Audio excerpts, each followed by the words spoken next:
Thank you.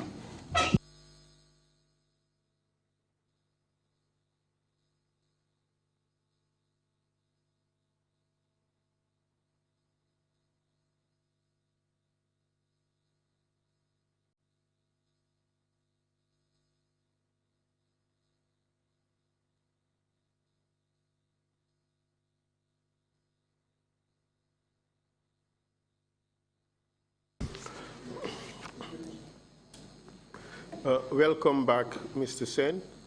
Thank you. May I remind you that you're still on the oath? Yes, please. Before the lunch break, we were talking about the legality of the declaration of Gambia as an Islamic state, and also the impact of the declaration. Yes. And now let's talk in concrete terms what that declaration. First, we talk about the steps Jammeh has taken to solidify the declaration, and thereafter we talk about the actual impact of the implementation of Gambia as an Islamic state on the Christians. Or non-Muslims for that matter. So in terms of these steps he had taken to solidify it, you talked about the fact that he had organized an Islamic conference in which steps were examined as to how to make Gambia an Islamic state. Do you recall that? Yes, I recall that. And hold a second, let me consult with my colleagues.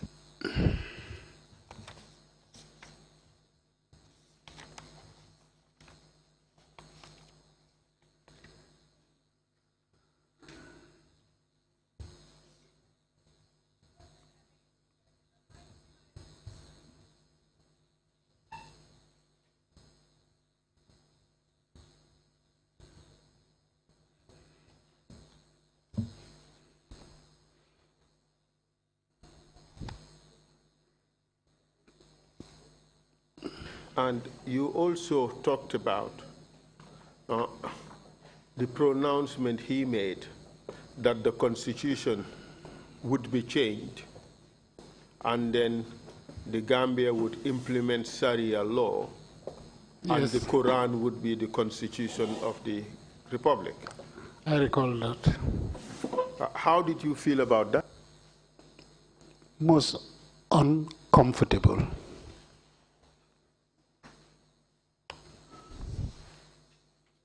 Could you state that again, please? Could you repeat your answer? I was not comfortable with that pronouncement. But what would that have meant if it had gone through? What would that have meant for the Christian population?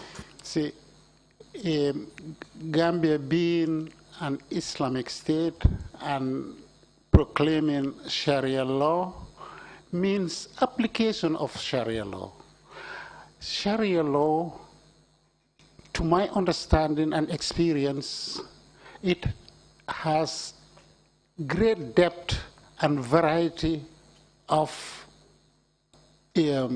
implementation. Not all the Muslim states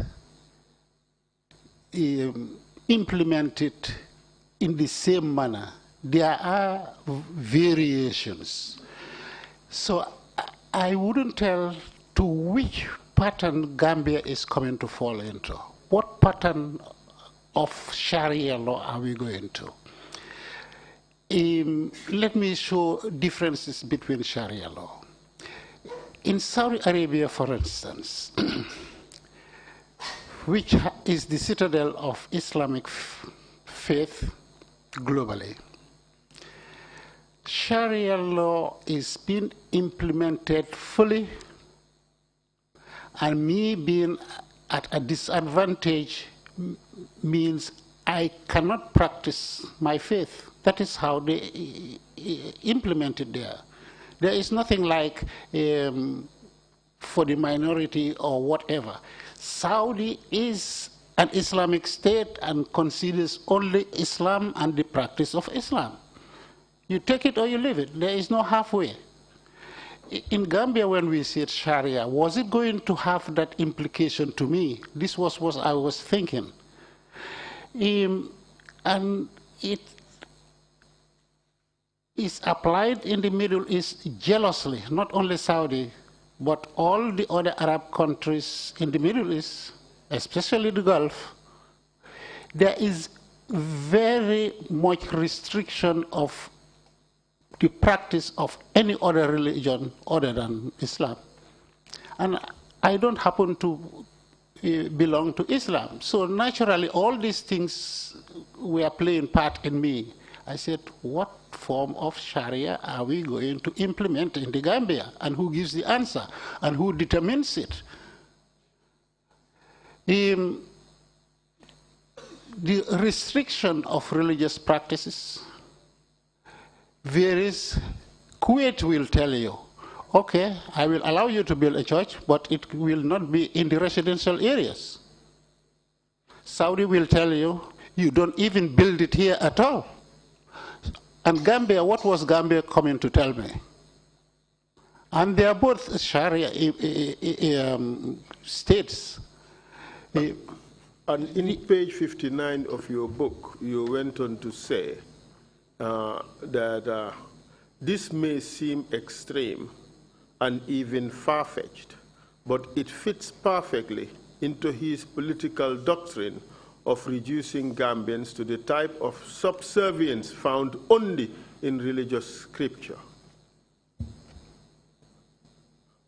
Yes. Page 59. Page 59, last paragraph. The first paragraph. The first paragraph. You went on to say that nothing has irked Gambians more than Yahya Jammeh's recent promise to substitute the Gambian constitution and English jurisprudence with Sharia law and the Quran as the basis of Gambian law. This may seem extreme and even far-fetched, but it fits perfectly into his political doctrine of reducing Gambians to the subservience found only in religious scripture. So you think that this was done in order to further render Gambians less pushful about their rights and move into the realm of being subservient to his wishes. In a sense, you were saying that this was all intended to perfect his dictatorship. Very correct. Ex-President Jammeh had his vision. And in his vision, he wanted to be the sole ruler, the only ruler, the everlasting ruler. And he was not hiding it. He pronounced all these things in public. I will rule here for 1 billion years to me mean that he will be here forever and ever. He said all these things. That was his intention. And he said he would make sure that all the Christian schools change their names. Why give me a Christian school with St. John and St. Paul and St. Joseph and whatever it is? He made this pronouncement, I would change them all. So we knew for sure where he was heading with us. He was not hiding it. It was most uncomfortable and very frightening to all Christians and many Muslims who knew the implications of Sharia. And apart from writing letters by various Christian organizations, some prayer meetings were held in order to stand up for the Christian faith. Could you tell us about that? Yes. The Christian community resorted to what they are known best for. In fact, I call it the alpha and the omega of Christianity. That's the beginning and the end. That's the power that they have. Go to the Almighty and talk to him. And they believe he would listen. They held prayer sessions at the Independence Stadium. 1, 2, 3, and it continues, in which all the forces were together. That was symbolic to bring all Christians under one roof. It has never happened. So we say, Yaya was doing bad, but it yielded something beneficial. It managed to bring the Christian community together. And in the first session at the Independence Stadium, all the brothers, Muslim brothers, who are related to Christians attended. So it was a Christian day of prayer, but attended by both Muslims and Christians. How about interfaith dialogues? Did that continue during that period? Interfaith dialogue during the time of Yaya stopped. And this is something I would like to go into at the end. At the moment, you have interfaith committee meeting, but it is not what we used to know during the First Republic. What's the difference? In the First Republic, the interfaith was represented by renowned Gambians, religious leaders, of Christians, of Muslims and Baha'i. It never stopped to the Muslim and Christians. The Ahmadiyyas were represented, so you can see across the board, people of all faiths were there, and that is what made it special. And the meetings were much more regular, that we call them the social, the Muslim, Christian Muslim social group. They fraternize, they socialize, they meet regularly, and people see them. It was something visible. There was nobody around West Coast here who didn't know that there was such an interfaith dialogue. Today, as it happens, the difference is they rarely meet. The steam that was there is no longer there. And maybe the charismatic individuals, like Father Edu, who has a special charisma, is no more there. Like Babali, Imam Babali, is no more there. There are certain individuals, wherever they put their hands into, it's different. So is this one lackluster? Yes, that's the word. How about the individual relationships? Is it defined by fraternity or defined by hostility? Yeah, within the interfaith group only, or outside in society? Which one are you referring to? The interfaith group. Interfaith group. They rarely meet. They do meet, but it's very rare. Are they having an impact on ensuring social cohesion and religious harmony? I'm trying to make a comparison now between A and B. We are in B. A was much better. That is the sort of distinction. Yes. It was much better. B, we've reached a stage where you will even have a major meeting of interfaith, and these figures wouldn't be seen. For instance, not long ago, the Gambia hosted the first Senegalo-Gambia Interfaith Dialogue. And it hadn't that publicity, it hadn't that representation as compared the first committee that was in force here. And the representation was very, very weak. The Gambian representation was overwhelmed by the Kaulach delegates, and the Christian representation also from the Senegalese side was none. So we had opposite to what the Muslims here experience. But still, overall, it was not well organized.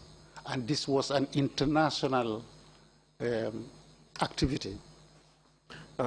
Back to the steps that Jammeh took to implement the new dispensation, that is an Islamic state. You would also include amongst them the banning of drumming music during Ramadan. Would you say that that was part of the enforcing of Islamic statehood? Sure. Imposition of, call it, Arabic values. I'm trying to make a distinction here between Islam and Arab. At times, people put the two together so close that you don't see the distinction, which I appreciate.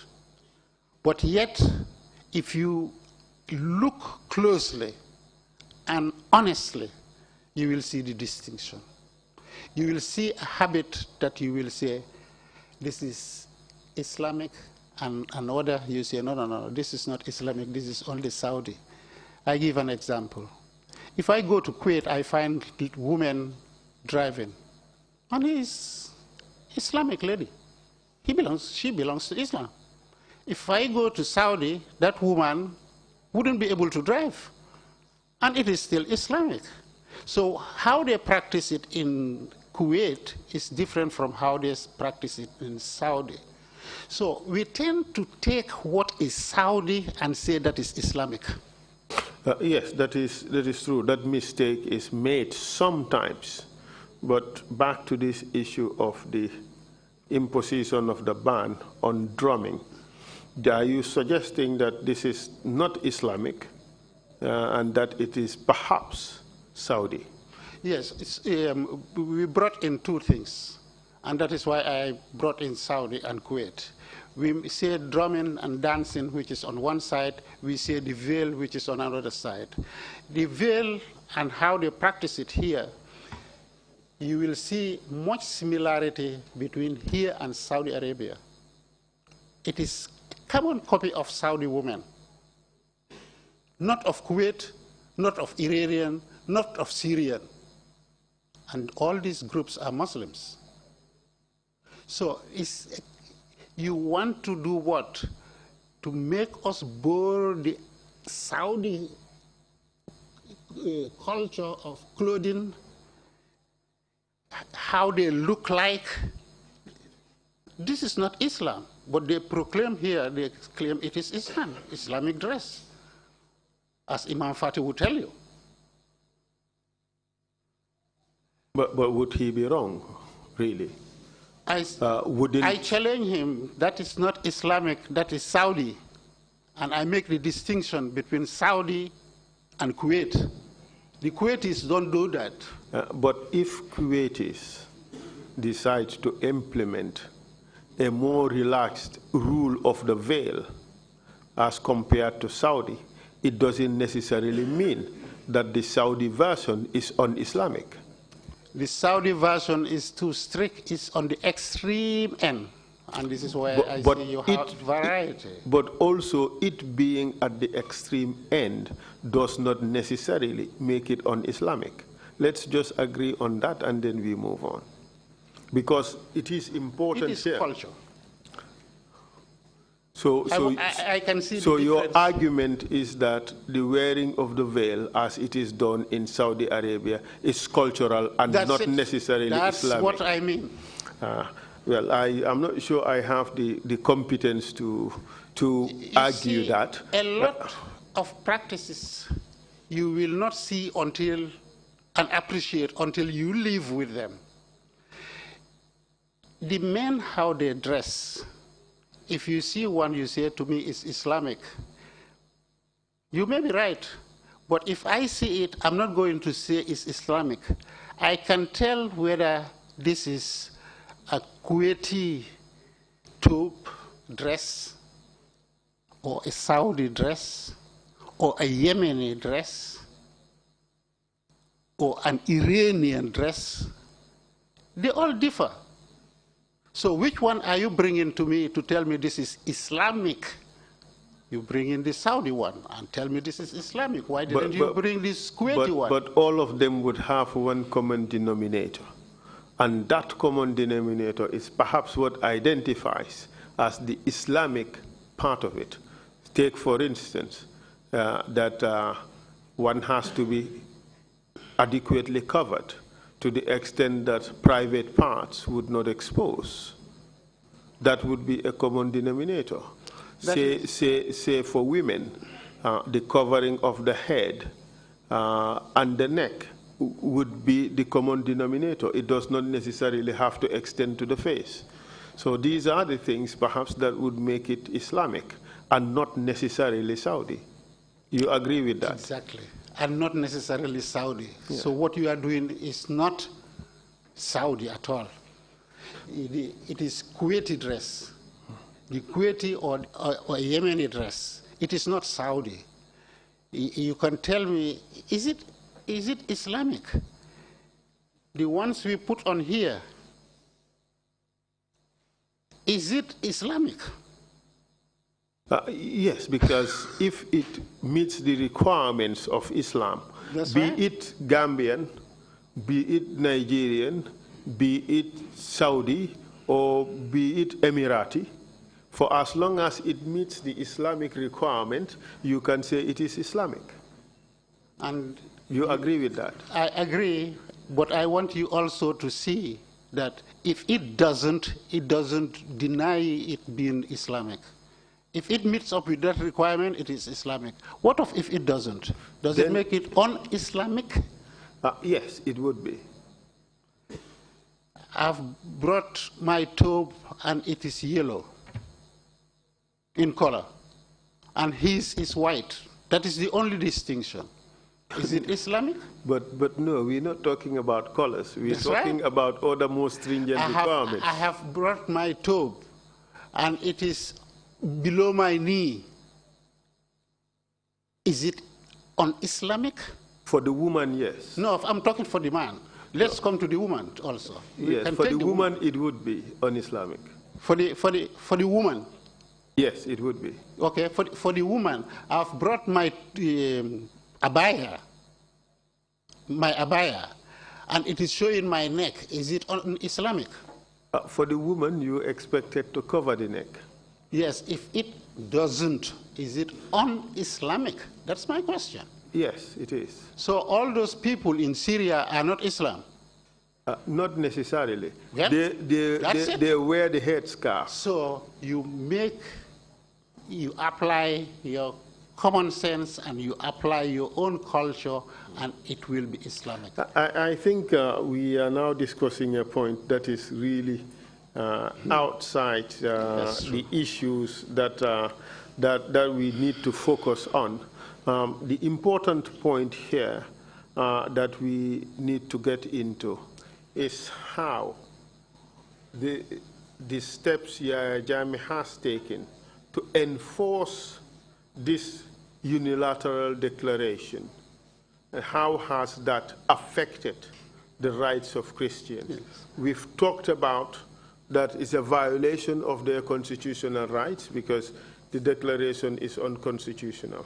Now, let's talk about how the steps taken have also affected the Christians. First, we discussed the issue of the imposition of the ban on drumming. And on that one, we did agree that, well, what you talked about was more of discrimination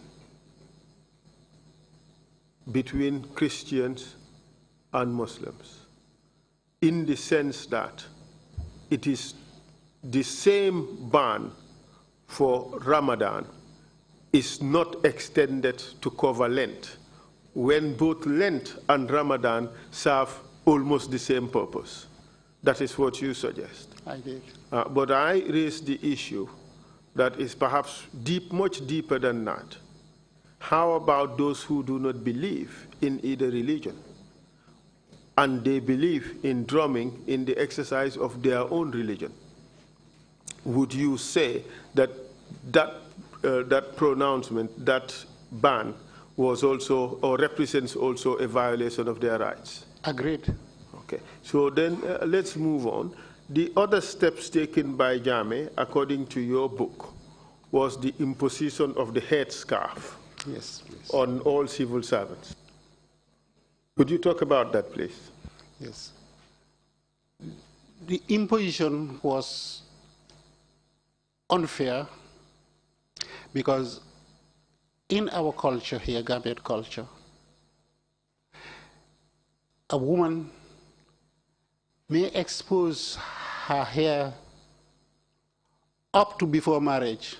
When she is married, then Gambia, typical Gambian society, now would expect her to cover up the hair. When this imposition came in, it just went across. Are you married or are you not married? Are you single? It didn't care. Are you a Christian? It didn't discriminate. All of them. So the people that didn't believe in it were affected.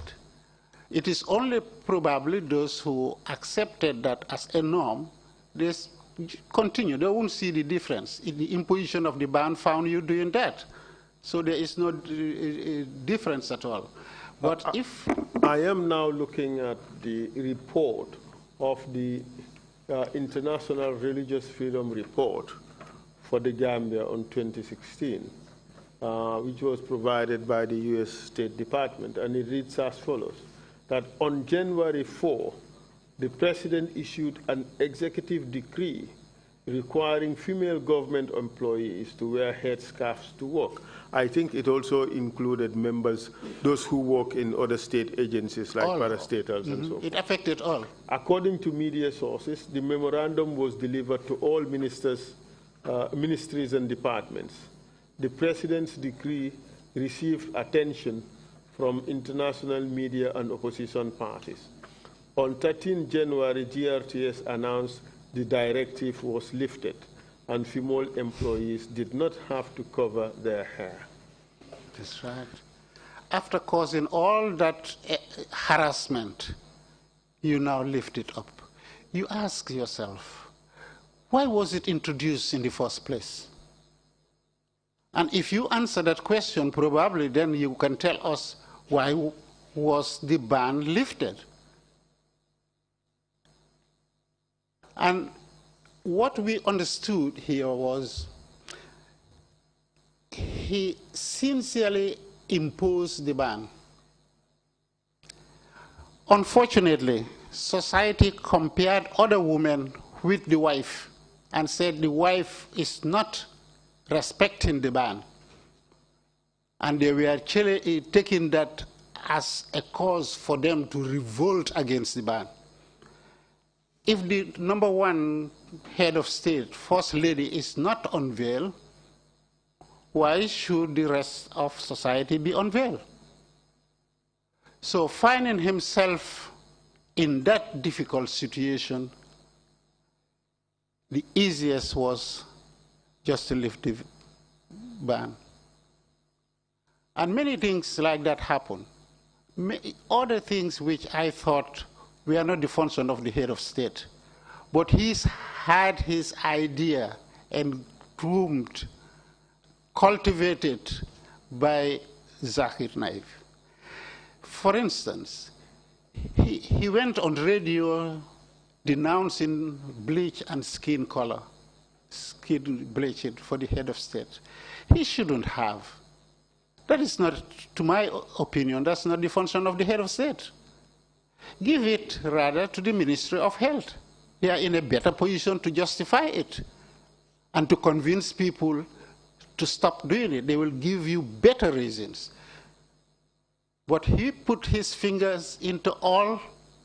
Sometimes it deals with religion, other times it deals with things far from religion, until you wonder whether he was the religious scholar he claimed to be. But did you see that he seemed to have just been testing the waters to some extent? He would make a pronouncement, and if challenged vehemently, he tones it down or even withdraws it. Yes. The first is the issue of the drumming. The police later clarified that it did not affect Christian worship, correct? That is what the police said, yes. But in practice they were still harassing people. Yes, but that harassment was inconsistent with their pronouncement, at least. Yes. And on the second one, the imposition of the head tie, it was withdrawn almost 2 weeks. Yes. From the date the circular was made. Yes. In fact, the declaration of this thing, House Islamic State, was in December. Yes. And by 4th of January 2016, he had withdrawn in fact, it was 4 days later. According to this letter, according to circular number 1, of 2016, on the subject, head tie during official hours, the letter stated as follows: "This is to inform you that an executive directive has been issued that all female staff within government ministries and agencies are no longer allowed to expose their hair during working hours, effective from 31st December. That was the order. Yes. And 2 weeks later, it was withdrawn. One would want to believe that it was withdrawn by reason of the opposition that was made. Would you agree? The opposition and Jame has been erratic in his decision. Don't forget, all orders that preceded were changed. The cemetery, the ban on the cemetery. Let's come to that. That was another step that was taken by Jame. And you believe, well, you tell us, what do you believe was the reasons behind it? Jame, we'll move into the cemetery issue. Jame passed an executive order advising that burial be ceased at the Christian cemetery in Banjul. And of course, all his offices, all his agents would ensure that it's implemented. I am providing you with some documents. Take a look at it and take us through them.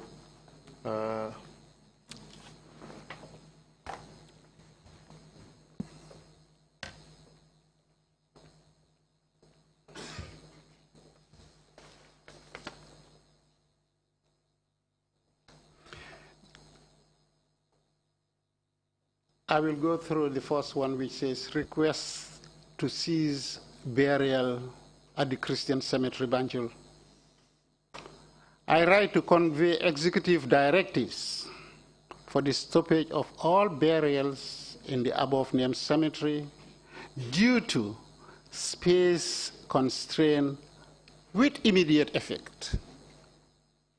Space constraint. What is the date of that document? I have a letter for this. It looks like it's in June 2016. What is the reference number? The reference number is ADM 131/377. And this is also captured in page 105 of your book.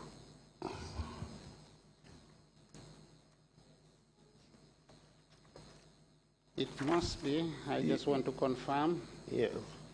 105. Yes. Request is burial. Yes.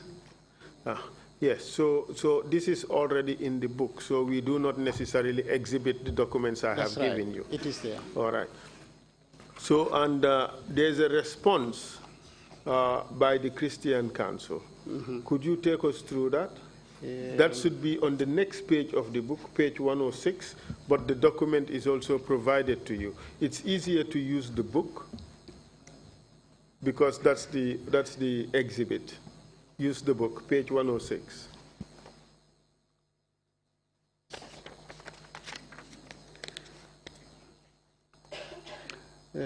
Request to cease burial. This is 23rd June. 23rd June. And this was a letter to the Permanent Secretary, Ministry of Lands, correct? Yes, please. And it was signed by the 3 bishops. Yes, please. The Methodist bishop, that's Most Reverend Hannah C. Falheim, and Most Reverend James A.Y. Odiko, and Most Reverend Robert P. Ellison. Correct. Yeah. And tell us the gist of the letter.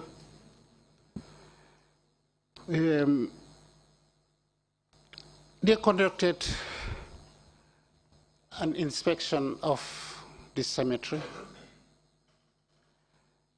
In fact, the letter that came to council should have written to Christian Council. It went to the Catholic Diocese, and I believe it was a weekend, and they dropped it at the GPI rather than at the bishop's office. And at the GPI, it went, call it to the wrong person, to the Vicar General, who was Father Emil at that time. And it was on a Sunday, or it coincided with a funeral. There was an activity in the church, and he received it. So he announced it to the parishioners and informed them that as a result of this seizure, ban to stop burying in the cemetery, they will conduct an inspection at the cemetery. So they all gathered at the cemetery, and the parishioners also gathered, and Bishop Odiko, as I remember, was also there, and the crowd was huge. The people from the government, from state, who wanted to inspect the cemetery were overwhelmed because of the huge number of people who wanted to witness this. They made a compromise and reduced the people, asked them to go off quietly, and representatives conducted the inspection. And the secretary at that time, who came from the state, reported that he was a mere messenger. Maybe he was panicked and wanted to disclose to the people that this is not an action originating from him. He made it clear, I'm a mere messenger. Whatever I do here, I will write my report and I would inform you.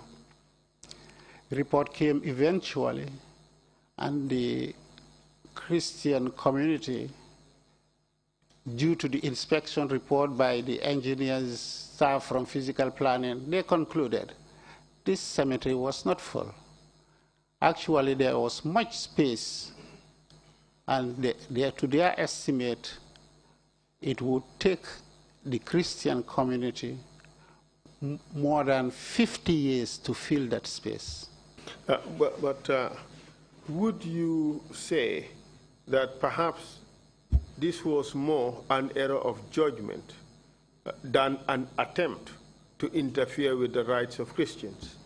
He was definitely interfering with the rights of Christians, hitting them everywhere, right and center. Whether he succeeds or not, he would just continue hitting them. But it's the same pattern. Okay, let's examine that. Because we have to be fair and address each point dispassionately, objectively, in order to arrive at the correct conclusion.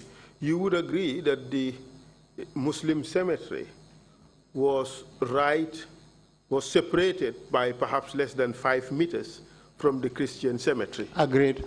And you would agree that the Muslim cemetery was considered as full at some stage. Agreed. And you would agree that by reason of the fact that it was considered full, it was moved to Kanifing.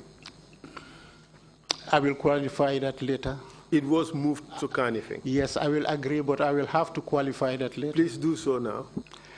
The Muslim cemetery was also, in addition to what you have said, was affected by erosion. So that definitely limited the space available. Yes. There was sea erosion. That all boils down to the fact that there was no longer any space that was suitable for burial, correct? Therefore they moved, yes. Yes, and therefore it was removed and moved to Kanifing. Agreed. So equally, if the Christian cemetery was seen or believed to be full, it is no violation of the rights of the Christians if another space is provided. Yes, but there was no reason to believe that it was full. See, if it is full, it becomes a public health hazard. It is not state house issue.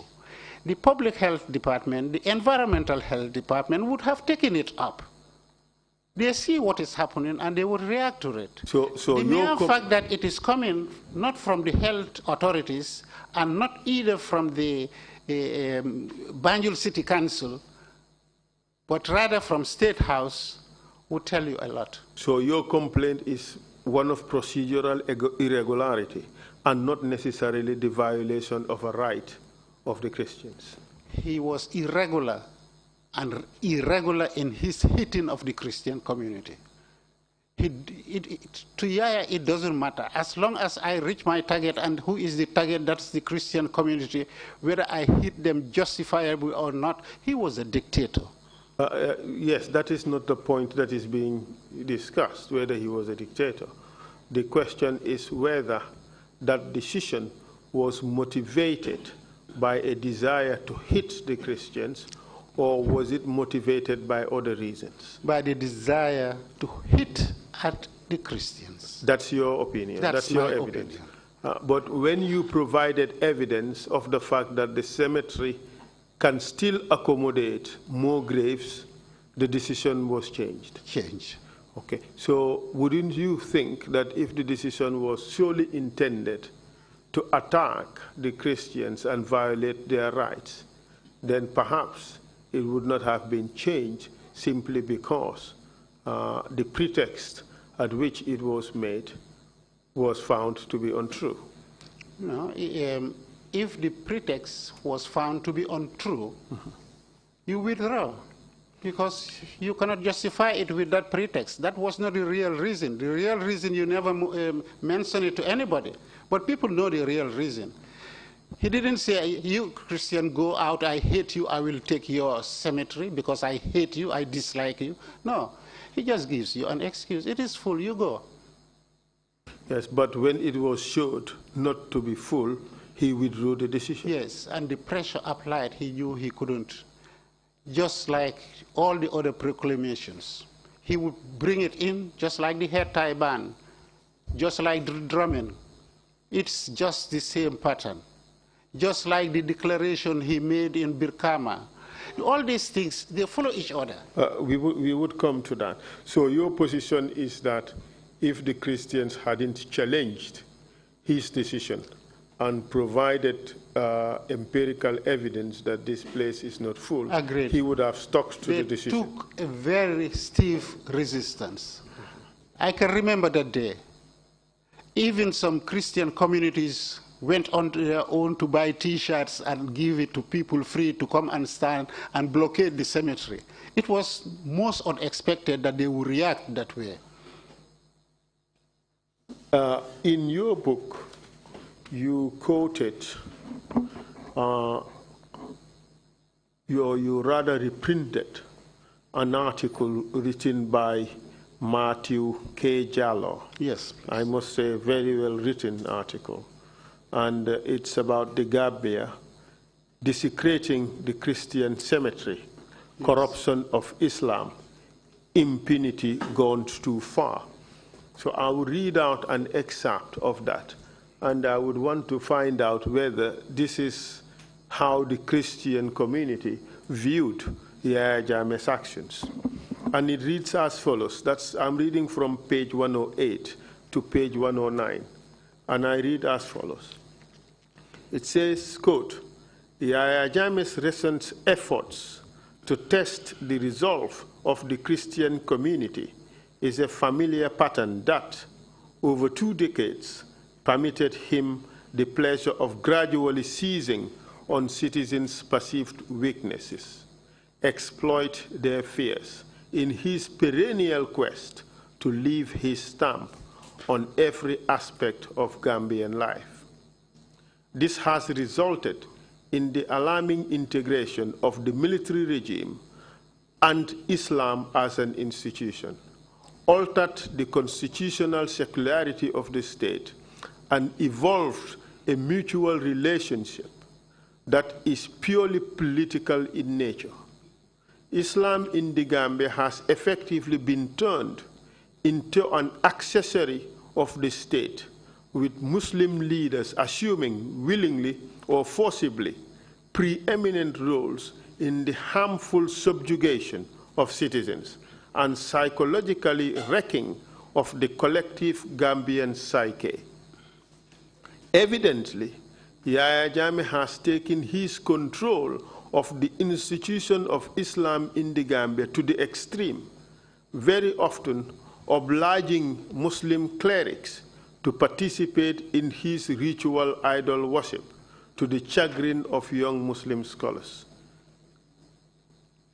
The heads of Islam in the Gambia, Imam Ratib Chernoka of Banjul Mosque, and chairman of the Gambia Supreme Islamic Council, Imam Momadou Lamin Toure, Gunjur, have morphed into cheerleaders of Yahya Jammeh and appendages of the regime, having long ago succumbed to coercion into silence and detachment from the state-sanctioned crimes against the Gambian people.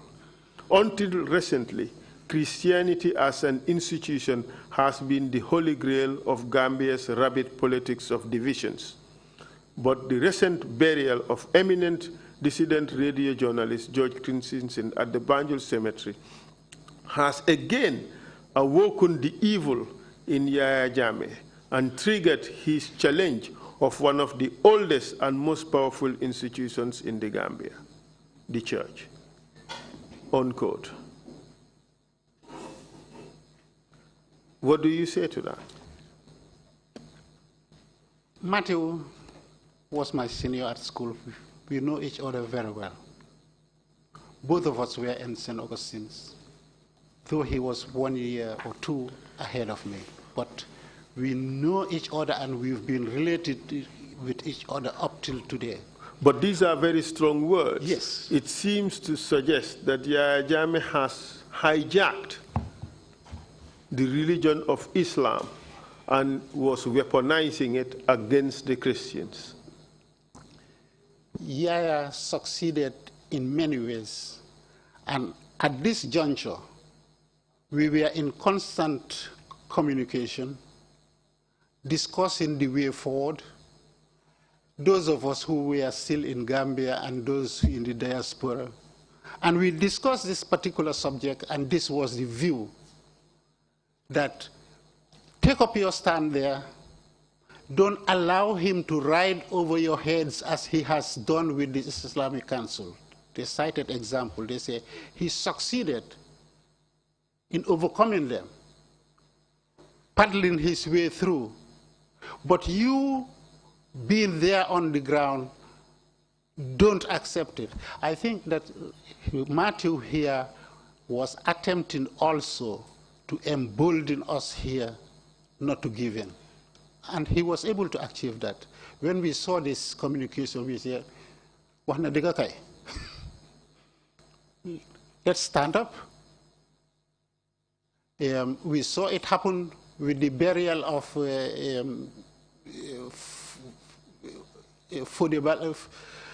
Fode Makalo. No. Balde, what's his first name? Buba Balde. Buba Balde. Because Buba was in the same group, in the same class. So all these things hurt us. We were bitter. Christensen was in the same class. So you are talking to a crop of St. Augustine students belonging to the same class, whether it's Buba was called Nyebe at school, whether it was Christensen, and these two were denied burial by Yaya Jammeh. You can see how bitter the group felt against Yaya. But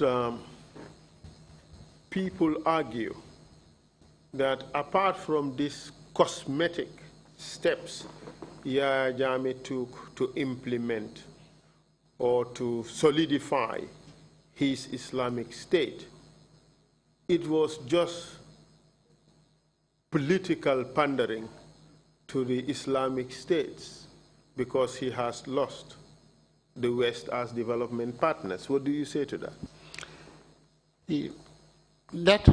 I've heard that narrative. One cannot dispel it because it was happening at the same time. Yes, he lost faith in the West, and the other option would have been the Arabic War. As much as that is true, he would have gone ahead with it to make sure that that vision of his, apart from being the Arabic state, it would have been an emulation of the Iranian style of revolution, different from the Saudi type of revolution, where he probably was getting his money from. Are you suggesting he wanted to be Ayatollah? Exactly. That is your testimony. He said, Babali Mansal to hear. We all heard him.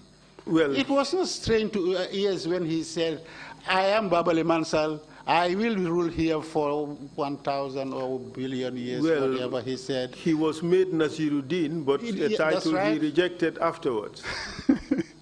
Yes, when people are conscious of what they are doing and take up their stand, you can never defeat society. So your position is that he wanted to be Ayatollah. He wanted to. He wanted to be supreme Islamic leader of yes. Gambia. That is your testimony. Yes, and he thought he would.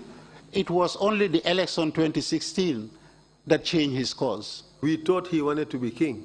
He wanted to be Ayatollah. Okay, Ayatollah and king, because those days, the king of those days were also religious leaders. They combined the two. Those kings were ruling the church and the state, just like Ayatollah here, or Nasiruddin here, or Babali Mansal here, who at some gathering will talk pure politics and others he will talk pure religious. You talked about Birkama when he insulted the Christians. Could you tell us more about that? It was most embarrassing.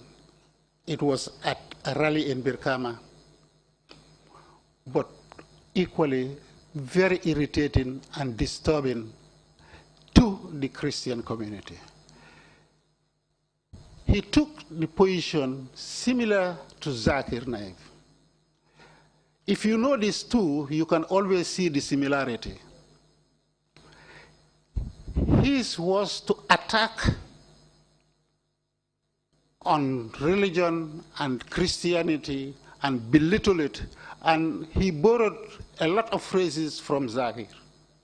Zakir said, I know the Bible better than the Pope, and Yaya went to Birkama and said, I know the Bible better than the Christians. It's the same language.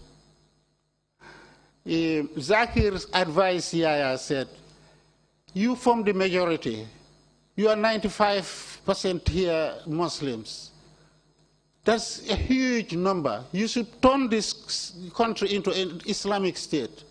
And Jammeh went to Birkama Garden and said, Gambia will be Islamic, we form the majority. He was using the same language as Zakir Naik. But even that said, let's call a spade a spade. It is, the Constitution would always represent the sovereign will of the people. And the sovereign will of the people would obviously be carried by the majority that would form that threshold to carry a constitution through. You would accept that? And I will qualify that. As much as a democratic state will tell you majority by the constitution and majority votes count, it will also, and it will never fail to say, protect the right of the minority. That is perfect, and I thought that is important to elicit. In as much as a Gambian Muslim majority may, in their sovereign will, decide to put in place an Islamic state, it still would have an obligation in that case to protect minority rights. Is that a conclusion? Yes, this is what they will proclaim and advocate. Because if you happen to be in the majority, that is a viewpoint which you would adopt. And if you happen to be in the minority, it's a different viewpoint, completely different. But the bottom line in that would be that minority rights must be protected to the full. Yes. Would you agree with that? Yes, yes. Okay, but that is for the future, and I do not want us to go beyond our mandate and offer prescriptions or suggestions for the future, especially in view of the work of the CRC that is going on. But the problem with Jammeh's pronouncement was not necessarily the fact that it could be done. It was how he proposed to go about it. Would you agree? I'll put it this way. Jammeh failed because of the processes he had adopted. He was just a bulldozer, not using his head, but using his might more of the time. Just forced things, and he collapsed. So when he made that pronouncement in Birkama, he was saying something that the Gambian people, in the collective expression of their sovereign will, could do, but what he could not as a person or as leader. What he couldn't do? Yes. He introduced a subject which he believed was the correct path, which Gambians should adopt, which would promote his own ego. And you think that was the wrong path? Yes. Good. So now let us move on from this issue of declaration, the unilateral declaration of a Christian state, of an Islamic state. We all agree it was unconstitutional. It was ultra-virus. It was definitely void. So we now move on to the other issues.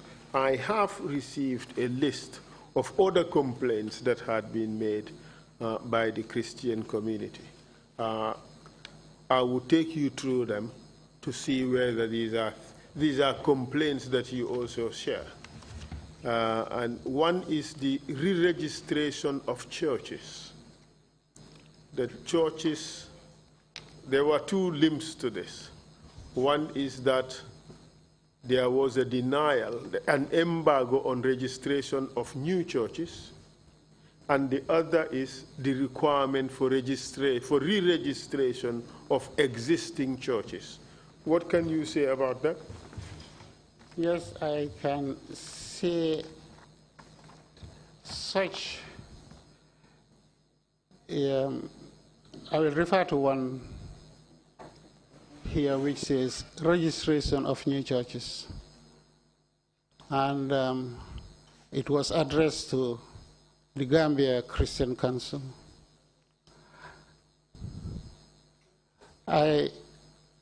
If you, I can send you one of the documents you provided. It captures the issue.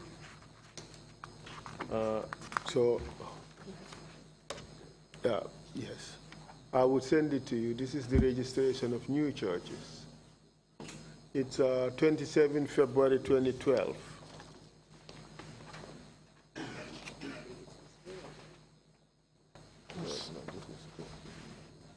No, that's the one I have taken. That's the one I have. It is, yes, give it, return it. I have it.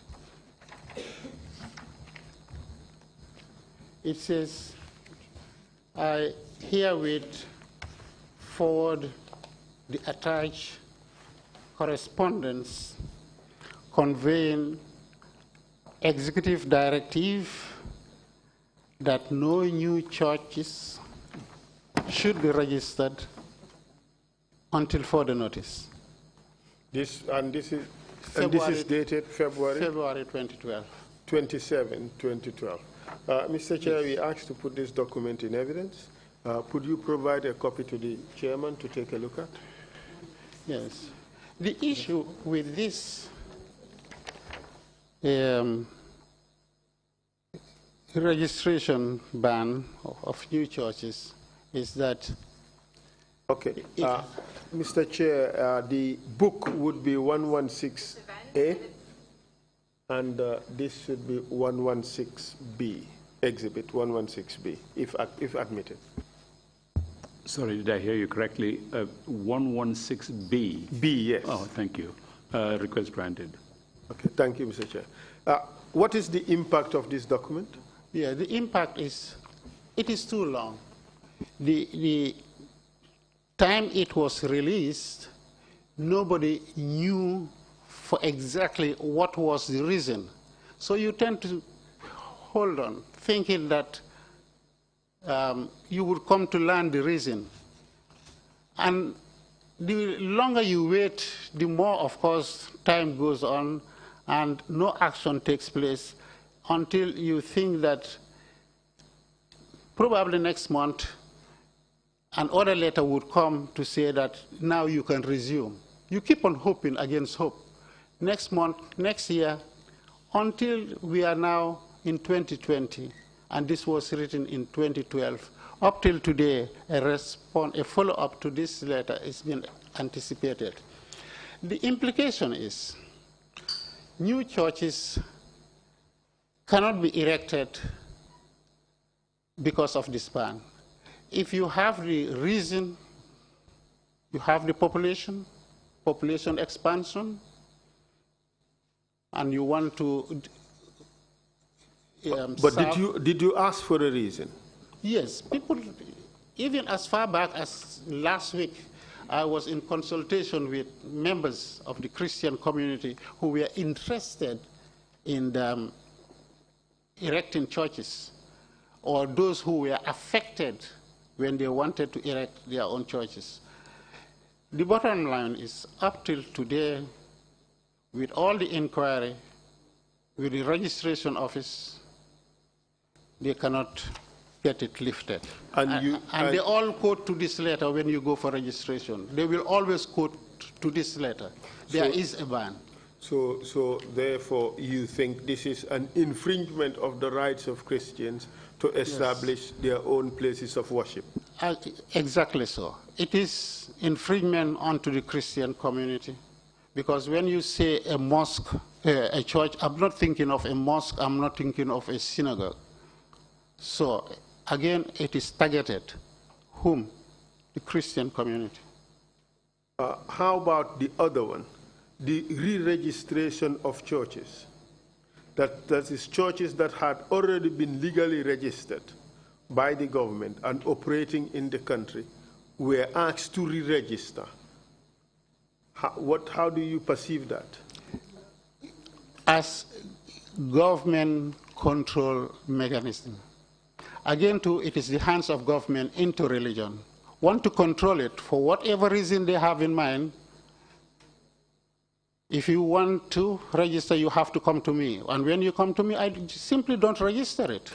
There is suggestions that for some churches, their applications had been pending for some 10 years, some 15 years, some 4 years, some 5 years. As I mentioned, this is already 8 years and it is still pending. So if somebody says to me 10 years, I definitely will not argue with him. And you think that is an undue restriction on your rights? It is too much restriction. There is also suggestions that there is a restriction on residential permits for non-Gambian pastors.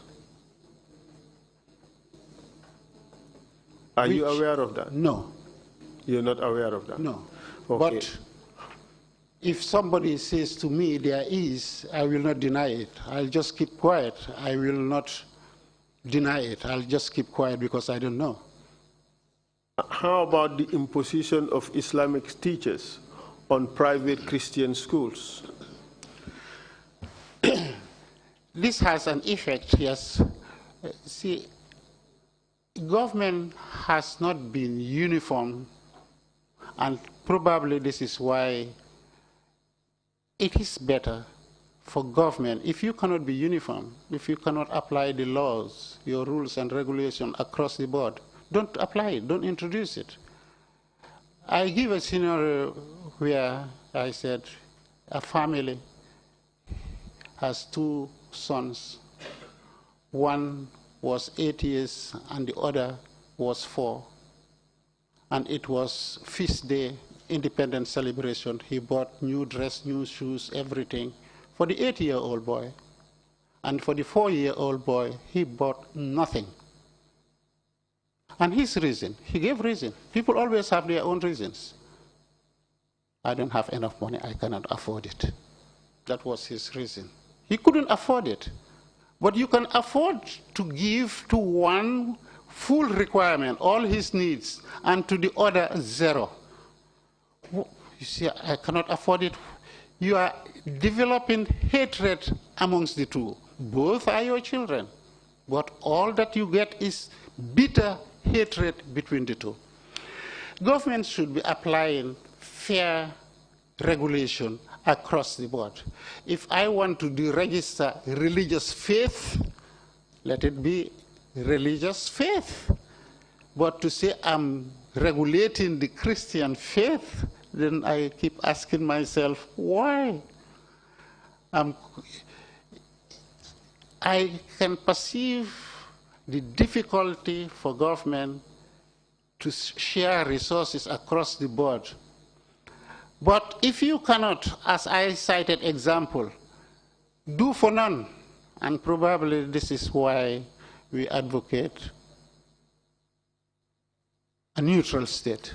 In effect, what you are saying is that this is just discrimination. It is discriminatory. And not necessarily a restriction on the exercise of your religious freedoms. Well, if I am restricting your right to exercise your freedom, it's your human right which I am also infringing upon. Yes, we would agree to that, but this is basic discrimination, providing for Islamic education and not providing for Christian education. Yes, it is discrimination. Others will call it preferential treatment. You can call it many, many adjectives, but it comes to the same thing. You are discriminated one from the other. But would it in fact amount to that in view of the fact that where this intervention is done by government, there is already the possibility of Christian education? Because this is done in schools that are Christian schools?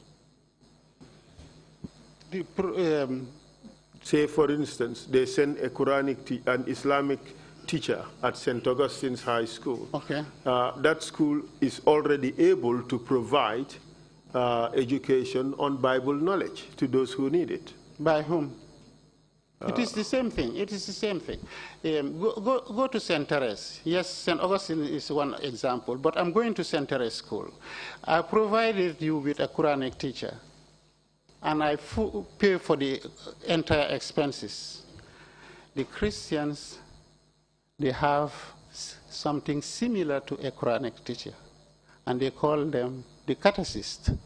Provide one and pay salaries.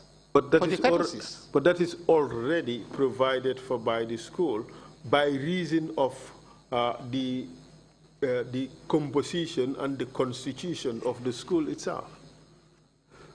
So it wouldn't be necessary, because it appears to me that this is government trying to fill the gap. Would you agree or you don't? Yes, the gap is filled up to a point where it is on level. You feel it, it's not level. That's your Yes. opinion.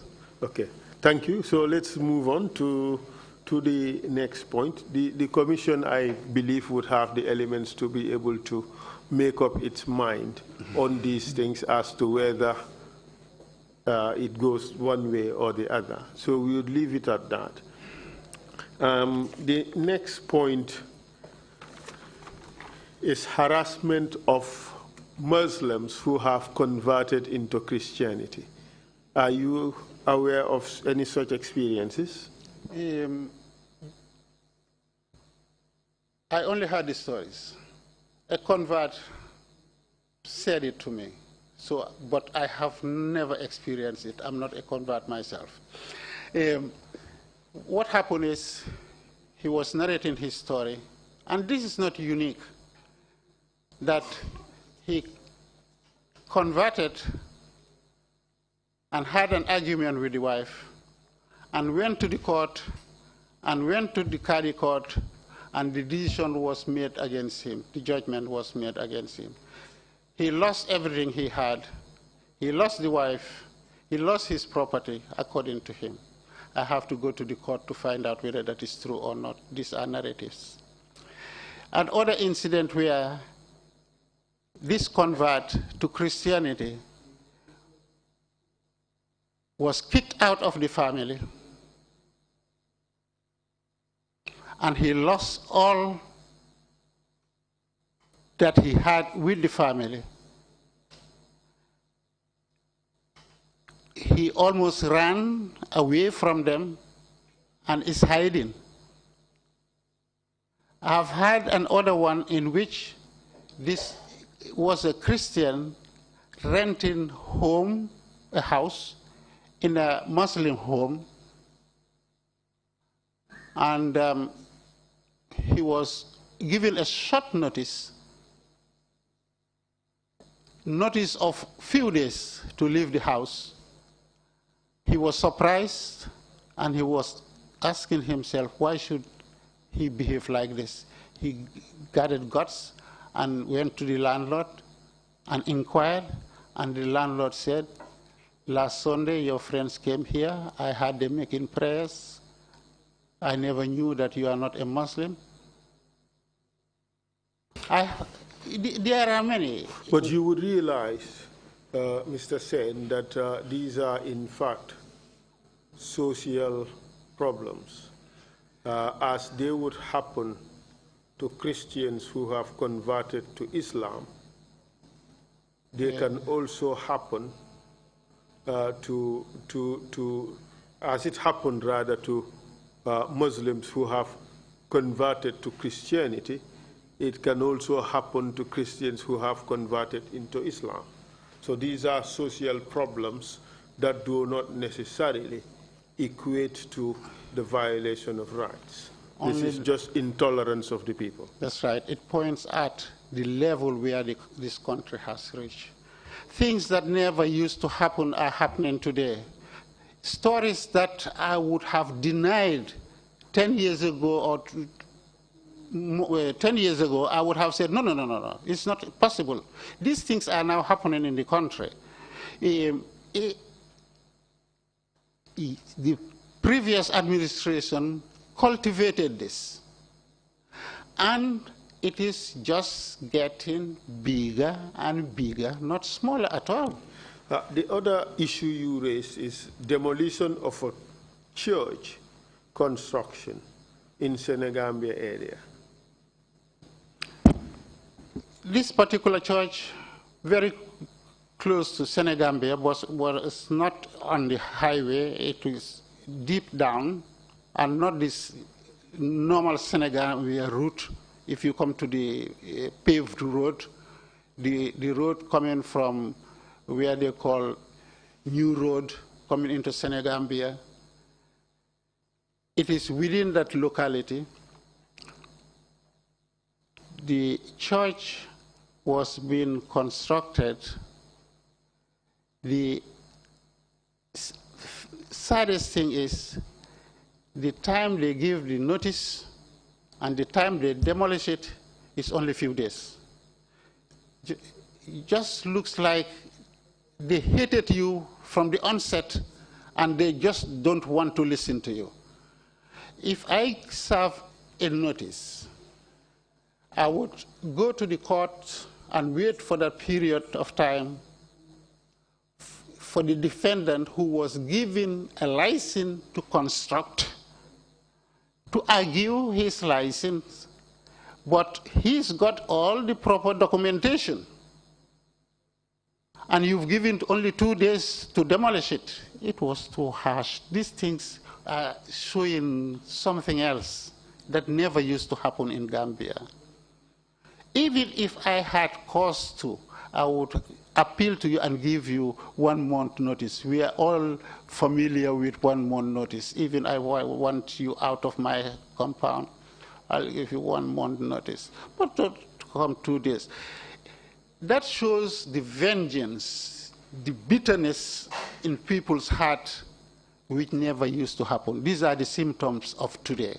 But perhaps that action could also be explained by other reasons, like, say, violation of the conditions of the permit. Could that have been a reason? And we go and testify to that. I don't give you 2 days. But if there yes, I want to prove that you have violated the license. There is somewhere that we can go and prove that out, or at least involve the physical planning or the building. Not to. Who did the demolition? The person who served the notice. They said GT board, tourism board. GT board. Yes. Well, that is a different case, because if the mosque is being built in the TDA area, that is a completely, I mean the church is being built in the TDA area, that is a completely different thing, because the TDA is governed by the GT board. That is true. And the GT board is only controlling the churches, because nearby you have a mosque and they didn't control that one. These are the discriminatory signs that people see and read and get a lot of meaning. A mosque is allowed not too far in the same locality, yet you deny to A, grant it to B. Now, who is doing all this? It looks like it is being perpetrated by the central government. All this happened during the time of Yaya. So your case, therefore, is premised on 2 important or 3 important prongs. One is a direct attack or restriction on the rights of Christians, so to speak.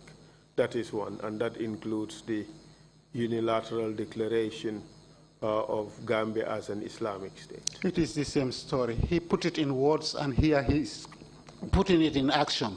I will change all your school titles, your school names. Don't call it St. This, St. Joseph, St. Mary. I will change your title. all your religious sisters, I will make sure that I remove their veils and get them married. The priest, what you're doing in hiding with the altar boys, you think, these are whole hateful language coming from the #1 citizen, the president of the state.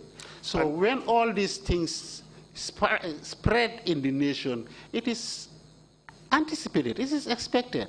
People listen to the head of state and they do exactly what he's telling them.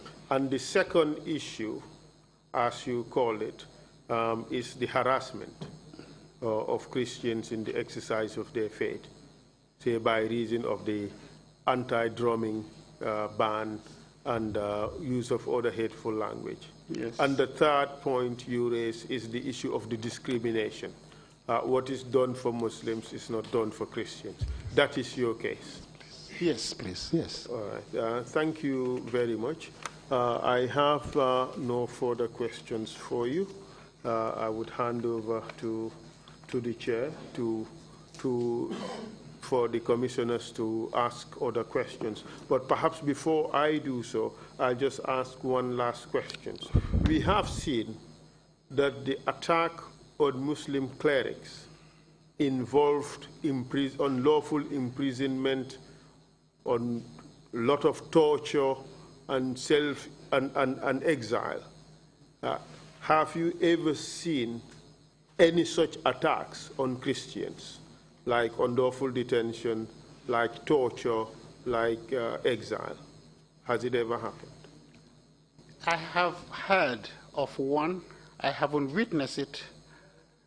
I heard of two. I inquired. I never witnessed any of them. The first one was a Nigerian who was physically harassed, beaten, slapped, whilst he was in a procession, religious prayer. They attacked him on the road. And the attack continued up to his church. Whilst he is leading the congregation, they would come and shout foul languages onto him.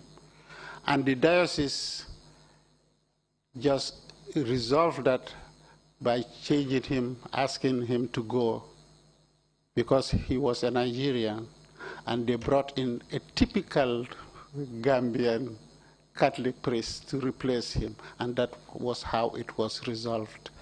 The other one, I inquired because they said the priest was attacked and arrested, but he said to me, and that is Father Edu, at the peak of the crisis, he said to me, no, dañoo wax rek, meaning that it was unfounded. These are the two physical attacks. And I will make a comparison because I heard of the testimony coming from the Muslim fraternity. It looks like they harassed them much more, intimidated them much more, jailed them much more than the Christian community. Perhaps that has something to do with the proportion, population proportion. There are fewer Christians here. Or perhaps it was not necessarily intended for just religious purposes, but for Yahya Jammeh's efforts to solidify his dictatorship, yes, as you previously mentioned. Yes. But thank you very much for answering my questions. I now hand over to the chair. Thank you very much indeed, my counsel, and thank you, Mr. Saine, for your testimony. During these years of harassment and intimidation of the Christian community here in the Gambia, did the community receive any help, I don't know in what form, from Christian communities outside the Gambia, say in our sub-region, West Africa, or the African region, or even outside our own region? If indeed the community was supported, what was the form of support, besides some of just perhaps issuing press releases and other things? Yes, I can remember when the Papal Nuncio, that's the representative of Vatican, heard these stories, he wanted to come and find out for himself to see what is happening in Gambia. So the message reached him, our outcry reached him, and he came down to visit. He strengthened us and gave us hope. That was the support. And he further said, we've all heard of your predicament going on in this country, but we want to reassure you that you are not alone. This was the support, moral support, encouragement. And he did that within there were 2 visits that followed each other within a very short period of time. That has been unprecedented. For Vatican representative to leave his station and come to Gambia and visit and go back and come back. So that caught the attention of the Christian community. Yes, we are not alone. They were all encouraged. Another one that was received was from Senegal. The Archbishop heard about the issues coming up in Gambia. And to the best of my knowledge, he encouraged all the Gambians and promised that God will be with them and will listen to their prayers. But rumors now, I have no testimony of this. It was rumored that he further used his influence to make sure that during the voting, no Senegalese from Casamance or from Kaula comes in to vote. That he used a strategy to ensure that Gambians only are left with their country to vote. Whether this is true or not, but this is the story that reached me. Thank you very much, Thank you. Was there any démarche by the community here to reach any international organizations and protesting this development in the Gambia? I.e., did the community here write to the Secretary General of the UN or the head of the African Union raising this issue at all? No, not to my knowledge. Okay. Thank you very much. Thank you. Commissioners, if you have any questions, please go ahead. And Commissioner Kinte, you have the floor. Mr. Saine, yes, we, on behalf of the Gambian people and the religious fraternity, we definitely sympathize with you, the various harassment and intimidation over the period. This has been prevalent in the Gambia, as you, in your last remarks, all the religions are affected, all the individuals are affected. It was only, as our elite council said, way of consolidating his dictatorship. All the means were applied. I have one interesting thing in your revelations. You said earlier on in childhood and until of late, drumming was not part of your performance in worship. It became an innovation.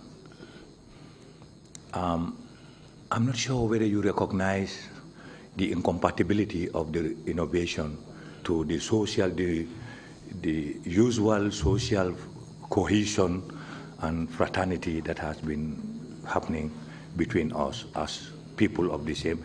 Because yes, you have said in Saudi you were only one person, probably among 100, you did not feel lonely, and you have not seen any indicators of segregation. That's far away. In Banjul here, you told us the Imam Ratib would hug the priest in honor in their district. And you will even on Fridays, you will go and beat the drum and so on. It was so harmonious. Now, if we are going on in that way, my opinion is any innovation we are introducing should be sensitive to the culture. It looks like loss has been done on site, these issues. That's one thing I deducted. The other is, since the innovation came and drumming has become part of your worship, and there is nowhere in Islam that drumming has become part of the worship. So banning drumming in Ramadan cannot be equated to banning drumming in church. No, not the church, in the land. Yeah, because this one with Christianity is compatible. With Islam is incompatible. So unless we don't want to be realistic, we wouldn't want to equate the two. 3, normally Sundays you have service. It's in a confined room also. In a confined room, if you want, you can fine-tune your volume to a level that outside, even few meters outside, the noise will not be realized. But on the other hand, the Eid is usually announced quite long time before it comes, a number of hours or so in some instances. In some instances, in fact, days, like Eid al-Adha. Now, if those people who were involved there knew the Muslims were performing their Eid, maybe the same time, concurrently, the two were taking place. What was wrong for them to recognize that noise, these people are not making any noise that is disturbing our worship? And the noise is not part of their worship. Do we control our noise so that we don't become nuisance to them? Because if we do, they will either conclude that we are provocating or we are insensitive. Either of them can result to agitation. Of course, I expect them also, the Muslims, to be tolerant and understand the individual differences in perception, whatever, psychology, and so on. But looking at the two, I think these were issues we had to look at. Probably my third point is foreign culture. If we're trying to incorporate foreign culture or foreign ways of doing things, we have to make sure we don't compromise our own type of it. We don't allow ours to be inferior, especially if it has implications. If it is common in Nigeria to be drumming, dancing, and whatever, in worship, and then that was not what was inherent in the Gambia in the previous moments, and we lived harmoniously. We don't allow them to introduce that, unless we test it and confirm that it is compatible and adaptive. That's my opinion. I don't know what you have. Maybe I will give a short response. Most of these things happening, they are just symptoms of intolerance. If we stop to address them, they will just grow worse. So the earlier we stop them, do something about them, the better. And the best people who could do something about that is the leaders, the leadership. If the leaders tolerate and accept themselves, each other, the population in general will accept each other. We tolerate each other because we understand it. But if we don't accept each other, I'm already biased. I've seen nothing but evil in you. So I'm ready to explode. Yes, these are the things happening in our society, and we know where it is coming from. Talking about music, drumming, in the traditional Gambian churches, music was being supplied by human voice and the piano and the organ. These were the norms. Now, it was the need for the church, not the Gambian church, but the African church, eager to Africanize. They started looking at issues and said, no, this is foreign. This belongs to the Europeans. Why we have our drums and they brought their guitars and their organ. We don't know the organ. Let's use what is typical of us. And the church listened to them and accepted the opinion. Maybe they didn't want friction between them. The church is universal. Those in Europe introduced it here, until at a time the African churches said, all these instruments don't belong to us. We are going to our local musical instrument. And then the head church said, okay, music is music. Whether it's coming from the guitar or coming from organ, wanted to give freedom to all of them. Didn't want to say they were against Africans. Africans demanded it, it was given to them. And so today, the church accepts it as part of the liturgy, part of the prayers. The people inside know the rhythm that it gives. Just like in olden days, the drum was used to transmit message and different messages. So inside the church, the drum beat will tell me from outside what part of the prayers they are in. I can tell, just by the drum beat. So it serves some purpose, and people will get used to it, and they are doing it. I agree also that in the early days when we were growing up, we didn't know, say, church and drum don't go together. I know that even when it was a feast day, the Muslims would be busy beating the drum. It was a Christian feast, and they would celebrate it with us. And they will be beating the drums until they are a few meters approaching the church. All of a sudden they stop until they pass over. Then they resume the drum. This was beautiful. These were indicators of harmony, religious tolerance, and respect for each other. We have lost all those things today. It's sad. Thank you very much indeed. There are no further. Oh, yes, Deputy Chair, you have the floor.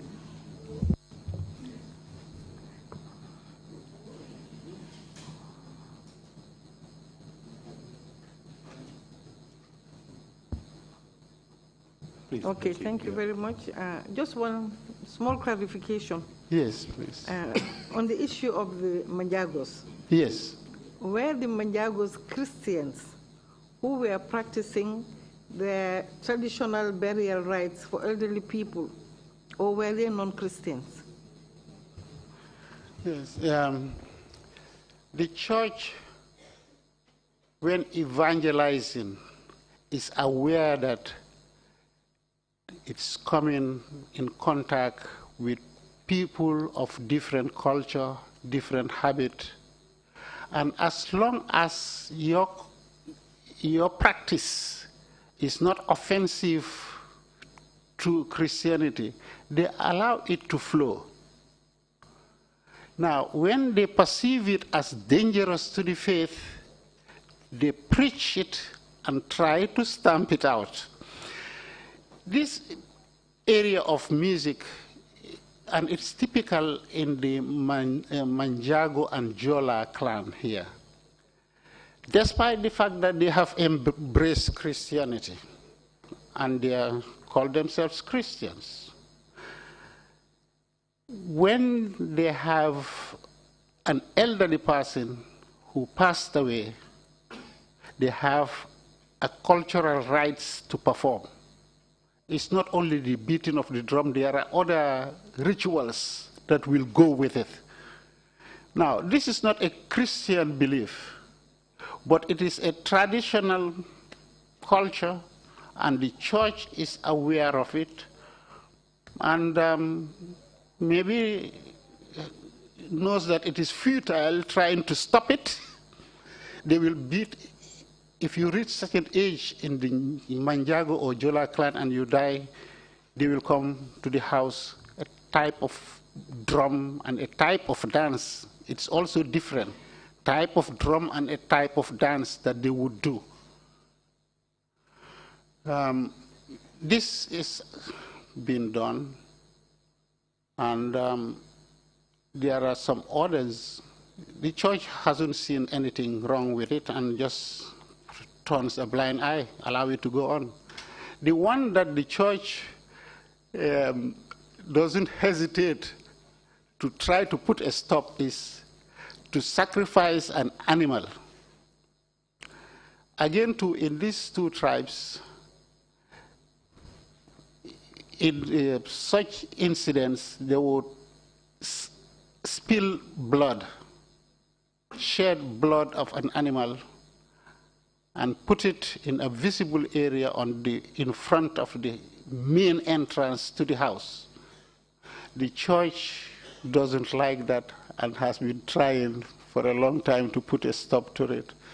Sometimes you just come and fight with people, but they will not leave it. So in a sense, what you are saying is that these people were Christians, but who were carrying out their traditional rites. Yes. Thank you. Thank you. Imam C, you have the floor, please. Thank you for the clarification. What I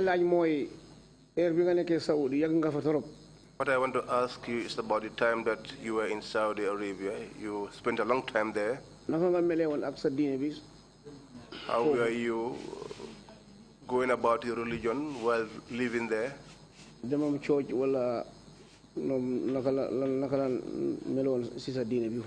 terms of going to church or just carrying out your religious activities?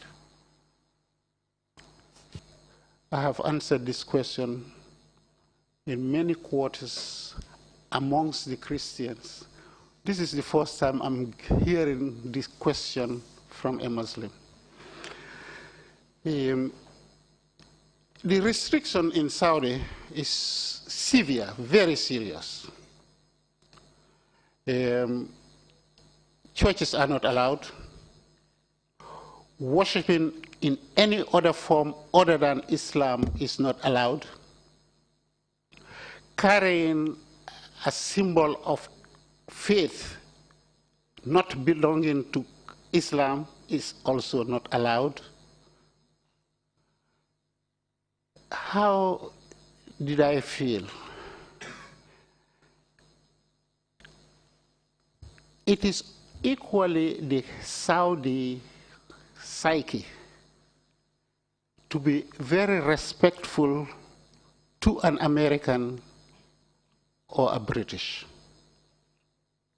Even where you need to queue, they realize that you are an American, they give you preference. If they have any item, be it water, bottled water, manufactured in America, they give it preference. A vehicle made in America, they give it preference. It is in the Saudi psyche. And these were the things that helped me not to feel uncomfortable. Equally to the Saudi culture, if your skin color is black, you are a Sudanese or an American. They know black American. They know Sudanese. Skin color, they will conclude you are either Sudanese, and they listen to your words. If you speak Arabic, halas, you are Sudanese. If you speak English, you are British American. And Philip has to carry that name, so when they see the name, They brand me amongst them. When they see me, and I cannot speak Arabic, I speak English, they say he's a black American. And they treat me like an American and give me all the privileges of an American. I enjoyed it. Maybe that was unique in me, but that was how comfortable I was. And they received me like an American. But when they receive you like a Sudanese, woe be on you. You will be negatively discriminated against. No privileges for you. Another thing that helped me is I was in the midst of Gambian Muslims. They are all Muslims, but they are Gambians. And that Gambianness is so great. They receive me, they will know that I'm coming. They receive me at the airport. And we do everything together. And when there is time for pilgrimage, the pilgrims are coming from Gambia, I join them. I go all the way to Mecca. I go to the airport, I proceed beyond the airport, I proceed into Medina. People used to wonder, how come Philip can do this? And some of the Gambians, pilgrims, when they see me, they say, they come back home, they say,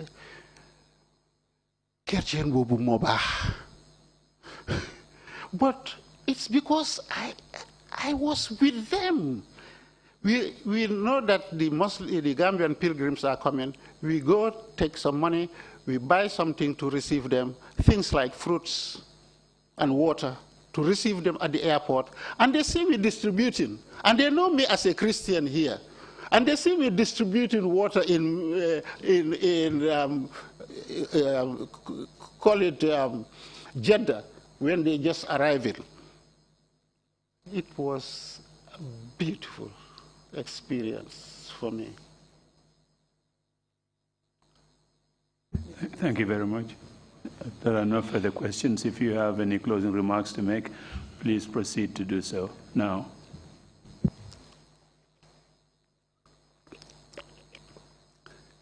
Commissioner, Lead Counsel, Commissioners,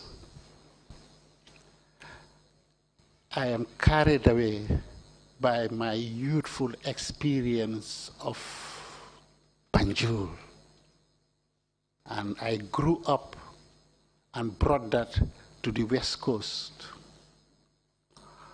Up to this date, the friends I associated with at school, in the primary school, up to St. Augustine's, then we scattered, and we are back in the Gambia. And now, instead of 4, we are only 3 Christians.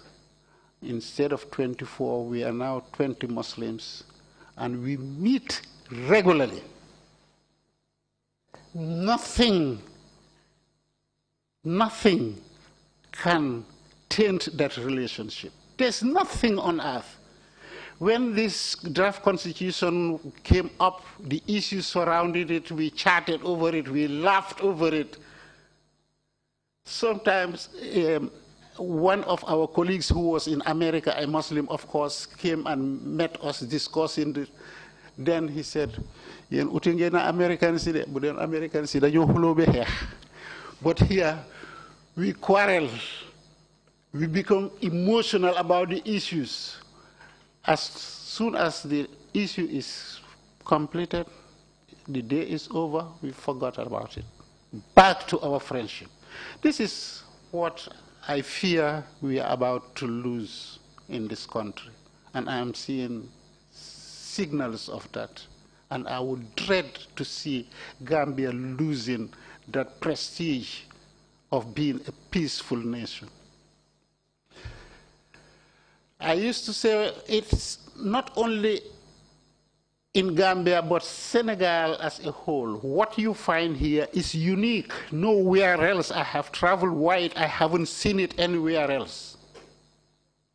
If we only know how much it is and how people appreciate it, we will hold on to it and will not allow anything to taint this cohesion, this interfaith relationship, these intermarriages, and eating in one plate.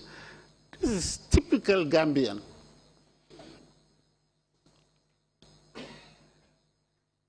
Instead of allowing us to borrow foreign practices and beliefs, and it's creeping in. Some who are carried away with this belief, they are passionate. They believe 100% they are doing the correct thing. That Gambians are not living the best of Islam. I asked them, what is the best of Islam? I found the best of Islam in Gambia, not in Saudi. The best Muslims I encountered were Gambians, not Saudis. The way Gambians tolerate each other and accept each other and embrace each other and live and sleep in the same bed and intermarry, it's only in the Gambia. Don't tell me what you have seen outside, that we are inferior. Ours is not perfect. Let's not allow us to be deceived. We should borrow what is beneficial, what is advantageous, we take what is at our disadvantage, we isolate. This is my advice. The interfaith committees that we had here, Interfaith Dialogue, I would like to see that happen again. The people that were participating in it, they were passionate about it, and they would meet regularly. And they are still here. I can see them. Only if they could come back together and hold on, Gambia will survive. They did it here. It happened. Peace, unity, harmony. They are still here. The Reverend Gabi Allen and the Imam Babali, they are still here. They saw it being nurtured and it was successful. And if our government, if there is anywhere to support, to finance, to put their resources, it would have been in either in the Islamic Council, the Christian Council, and in the Interfaith Committee. This interfaith was bringing the two faiths together and has that capacity.